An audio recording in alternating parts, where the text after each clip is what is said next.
ऐसे एक राजा और रानी ने गुरु गोविंद सिंह जी को बाल अवस्था में ही अपना पुत्र बना लिया। आइए जानते हैं कंप्लीट इतिहास। गुरु गोविंद सिंह जी का जन्म पटना में हुआ था। उनका बचपन पटना में ही व्यतीत हुआ। बचपन में नाम उनका बाल गोविंद राय था। पटना में एक पंडित है सिद्धत, पंडित जी ने उनका नाम रखा था बाला प्रीतम। पटना में एक राजा है उस टाइम फतेहचंद मेनी और उसकी रानी के पास कोई संतान नहीं है, तो वो अपने ईश्वर से इच्छा प्रकट करते हैं आंखें बंद करके कि मुझे एक पुत्र की प्राप्ति हो जाए। बाला प्रीतम उनके परिसर में अपने साथियों के साथ खेलने जाते हैं। एक दिन क्या होता है, अपने साथियों को पीछे रोक देते हैं और ऊपर जाते हैं धीरे धीरे करके और रानी की गोद में जाकर बैठ जाते हैं। रानी अरदास कर रही है आंखें बंद करके कि मुझे पुत्र की प्राप्ति हो जाए। बाला प्रीतम बोलते हैं माँ मैं आ गया। अब रानी बड़ी सरप्राइज हो जाती है, आंखें खोलती है तो देखती है बाल गोविंद राय। अब रानी बोलती है कि आप तो माता गुजरी जी के पुत्र हो। बड़ी खुश हो जाती है और बोलती है कि आप मेरे पास आए, मैं आपको अभी मिष्ठान मंगवाती हूँ। अपने दरबारियों को बुलाती है कि इनके लिए कुछ मिष्ठान लाओ। तभी बाला प्रीतम बोलते हैं नहीं माता, मुझे पूड़ी छोले खाने हैं जो आपने खुद बनाए हैं सुबह। रानी बड़ी सरप्राइज हो जाती है कि आपको कैसे पता। उन्हें पता था कि ये अंतर्यामी है, ऑलरेडी परमात्मा का रूप है।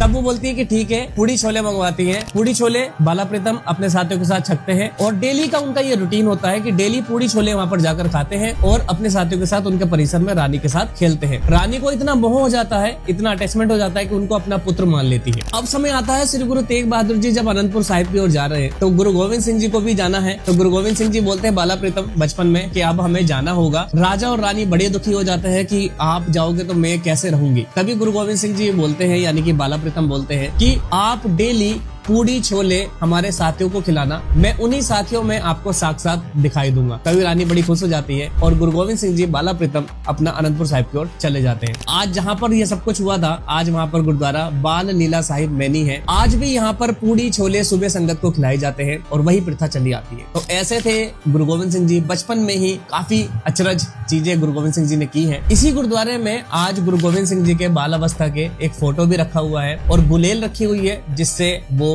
खेलते थे और उनके बाल अवस्था के जोड़े भी रखे हुए हैं। जब आप जाओगे तो एक बार जरूर दर्शन करना और कमेंट में बताना क्या आप पटना साहिब से हो या नहीं। ऐसे इतिहास को ज्यादा से ज्यादा लोगों को शेयर किया करो और नो गुरबानी को अभी फॉलो कर लो नेक्स्ट वीडियो के लिए।